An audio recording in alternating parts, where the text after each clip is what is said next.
મહત્વના સમાચાર યુદ્ધને લઈને મિડલ ઈસ્ટમાં વધતા તણાવથી દરિયાઈ માર્ગે જતા શિપ બંધ થયા છે। યુદ્ધની અસરથી મધ્ય ગુજરાતમાંથી થતું એક્સપોર્ટ ઠપ થયું છે।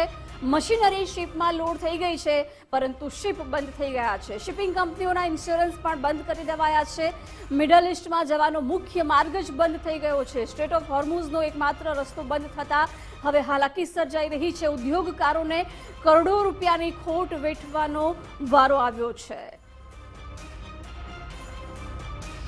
બિલકુલ હાલની જે આ યુદ્ધની પરિસ્થિતિ છે એમાં ખાલી મધ્ય ગુજરાત નહીં પણ ઇન્ડિયાના જેટલા બી કંપનીઓ નાની મોટી દરેક કંપનીઓ જે મિડલ ઈસ્ટમાં અને પશ્ચિમ એશિયામાં કામ કરી રહી છે, પોતાનો ધંધો કરી રહી છે અને મિડલ ઈસ્ટનો યુરોપના ગેટવે તરીકે ઉપયોગ કરીને જે યુરોપમાં કામ કરી રહી છે એ તમામ કંપનીઓ અફેક્ટેડ છે, કારણ કે શિપમેન્ટ અટકેલા છે, શિપિંગ લાઇન બંધ છે, મટીરિયલ બનીને રેડી છે।